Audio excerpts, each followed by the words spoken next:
किस कलर की चड्डी पहने हो? बता दो ना। नहीं, मुझे मजाक नहीं उड़वाना अपनी चीज का, मैं नहीं बताऊंगा। जली को आग कहते हैं, जॉनी को खुदाई का बाप कहते हैं, और जिसका सौतेले बाप से जन्म हुआ उसे पुष्पराज कहते हैं। साले तू क्या हो अगर आपकी मन पसंदीदा चीज एकदम से आपके सामने पेश की जाए, आपका रिएक्शन कैसा होगा? ठीक है, ऐसे ही पुष्पा 2 देखते समय फाइंडर का रिएक्शन था। मैं पहले ही बता दूं, अगर तुम लॉजिक के आर्के के गांड में डाल के और दिमाग को लोरी सुना के उसे कूलों में कैद करके बस खुली आंखों से इस मूवी को देखोगे तो इस मूवी के मजे ले पाओगे। अगर तुम लॉजिक चाटने वालों में से हो फिर तो मैं आपको एक ही सलाह देना चाहूंगा, तुम सालों घर में ही बैठो और सविता भाभी को याद करके तुम्हें जितना लॉजिक निकालना है बस निकालते रहो। साले तू पुष्पा ने मूवी के अंदर एक लाइन बोली थी कि पुष्पा का फैसला मंदिर के प्रसाद जैसा होता है, हर किसी को नहीं मिलता, बहुत पवित्र है, दे दिया तो इज्जत से ले लेने का। मुझे लगता है यह ऑडियंस के लिए एक इशारा था। उस लाइन का मतलब था कि मूवी देखते समय दिमाग के ज्यादा घोड़े मत दौड़ाओ, जितना दिया है उतने में ही खुश रहो, उसे एंजॉय करो, फिर घर जाओ, चुपचाप सो जाओ और सब भूल जाओ। मूवीज और ऑडियंस इन दोनों का रिश्ता हनीमून की उस पहली रात की तरह होता है। या तो वो रात बहुत ही रंगीन होती है या फिर वो रात बहुत ही दर्द भरी होती है। वो रात कैसी भी हो, मकसद बस एक ही होता है, मजा।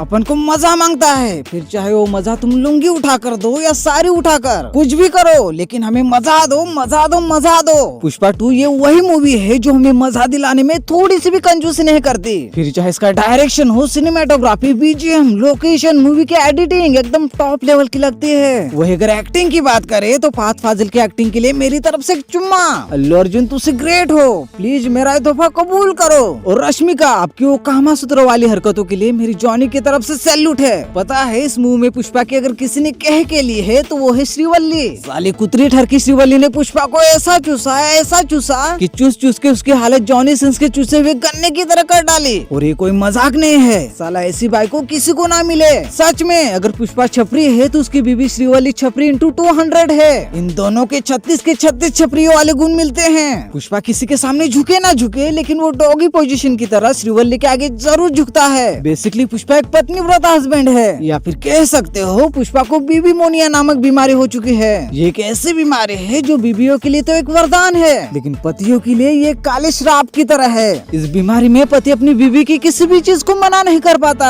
आपने तो देखा ही होगा पुष्पा श्रीवल्ली के लिए किस हद तक चला जाता है। श्रीवल्ली ने एक फोटो क्या मांगी, पुष्पा ने पूरी सरकार ही बदल डाली। मेरे ताऊ जी कहते थे कि जब तुम सामने वाले को इज्जत दोगे तो वो अपनी इज्जत तुम्हें देगा। साले तू आपको तो पता ही होगा पुष्पा इज्जत का कितना भूखा था। इसका फायदा श्रीवल्ली ने अच्छी तरह से उठाया। ये इज्जत वाला फॉर्मूला श्रीवल्ली ने बहुत ही चालाकी से पुष्पा पे अप्लाई किया। मतलब कि श्रीवल्ली ने पुष्पा को भर भर के इज्जत दी। फिर क्या, उसके बदले पुष्पा ने अपनी बची कुछ सारी इज्जत श्रीवल्ली पे लुटा दी। आखिर फिल्म खत्म होने को आई और इन दोनों का बस इज्जत दो और इज्जत लो, बस यही खेल चालू था। वैसे मैं समझ सकता हूँ इन्होंने श्रीवल्ली को हवस की पुजारन क्यों बनाया, क्योंकि इन्हें पुष्पा 3 के लिए पुष्पा को बाप भी तो बनाना था। खैर वैसे स्टोरी में इमोशनल मान, धाधुन, पैसा, पुष्पा की इज्जत ये तो था ही। इससे भी अगर कुछ नया था तो वो था पुष्पा ने जापानीज बोलना सीख लिया था। जी हाँ, सही सुना आपने, वही जापानीज जिसने हमें ब्लर इफेक्ट का सही इस्तेमाल करना सिखाया। पता है सुकुमार ने 3 सालों में स्क्रिप्ट में बस 3 ही शब्द लिखे होंगे,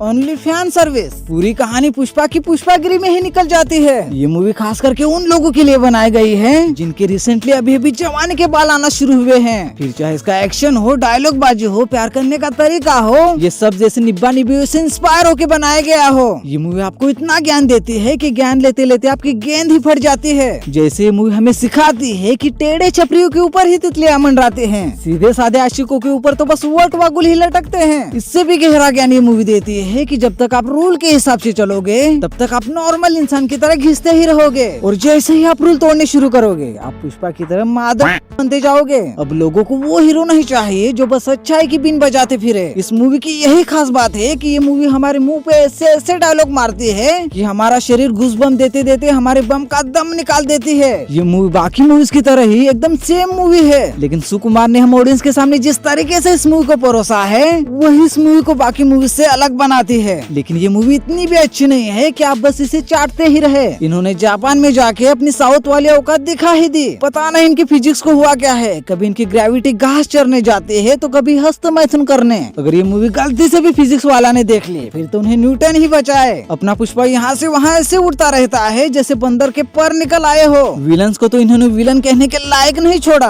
फहद फाजिल की हालत देखकर तो आपको उस पे तरस आने लगेगा। और क्लाइमैक्स में तो इन्होंने हद ही कर दी। क्या ही वो नागिन फाइट थी। इन सब गलतियों के बाद भी पुष्पा लोगों के दिलों में बसा हुआ है। आखिर ऐसा क्यों? क्योंकि वो भूखे को बिरयानी देता है, कमजोरों को मोटिवेशन, बेवड़ों को ठर्रा देता है तो औरतों को ठरक। जब वो नाचता है तो अपने अंदर का सनी देओल जाग उठता है। जब वो हंसता है तो अपना दिल गार्डन गार्डन हो जाता है। वो दुश्मनों की प्यार से लेता है और श्रीवल्ली की गंदी तरीके से, इसलिए वो अपना अपना सा लगता है। आखिर में बस इतना ही कहना चाहूँगा, पुष्पा है तो फ्लावर है, फ्लावर है तो खुशबू है। आप बस इस खुशबू के मजे लो, क्या पता कल हो ना हो। जियो, खुश रहो, मुस्कुराओ, क्या पता कल हो ना हो। मैं कल की चिंता नहीं करता।